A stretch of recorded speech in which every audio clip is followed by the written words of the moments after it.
Welcome to the AI Research Roundup. I'm Alex. Today we're looking at a paper from the Hugging Face trending list, published on August 7th, 2025. So, just yesterday. This paper introduces a new framework for evaluating AI-generated 3D models, tackling the major issue that current methods can't properly judge things like material authenticity or fine-grained details. The paper is titled Hi3DEval, Advancing 3D Generation Evaluation with Hierarchical Validity, and its approach really sets a new standard for the field. To support this framework, the authors also built a massive new benchmark dataset and an automated scoring system that better aligns with human preferences.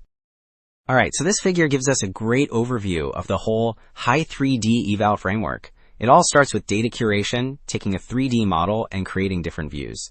This feeds into their hybrid scoring models, which then enable the core idea here, a hierarchical evaluation. This evaluation looks at the model on three different levels, from the overall object to the specific material properties, and even down to individual parts. This allows for both a big picture score and a very fine-grained analysis of any flaws. Building on that hierarchical approach, this figure details their annotation process. They created what they call a multi-agent, multimodal annotation pipeline. This system feeds rotating videos and images of an asset to several AI agents, which then use a reflection step to review and correct their own evaluations. And the results are pretty striking.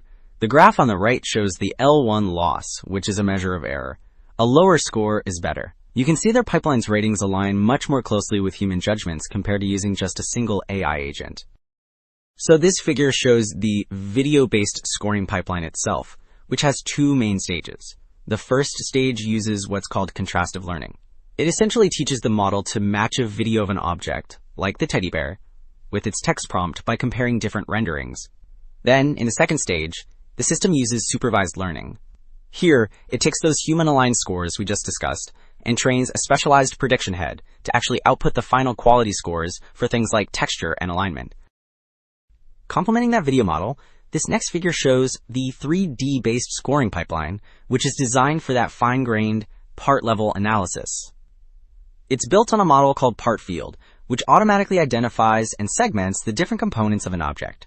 Then, to score these parts, the system uses two key attention mechanisms. Self-attention allows it to capture dependencies within a single part, while cross-attention lets it consider the part in the context of the entire object, leading to really precise detail and plausibility scores.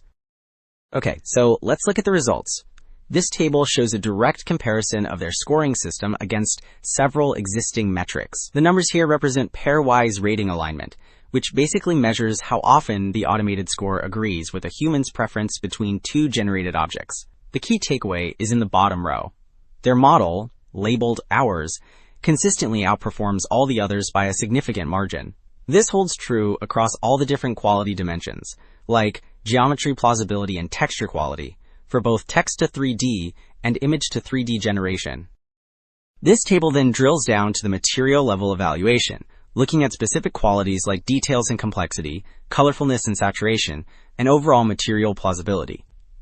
And once again, the results are very clear. The bottom row shows their model achieves the highest accuracy in aligning with human judgments. This superior performance holds true across every single one of these material-focused criteria for both text to 3D and image to 3D models, highlighting its ability to capture subtle properties.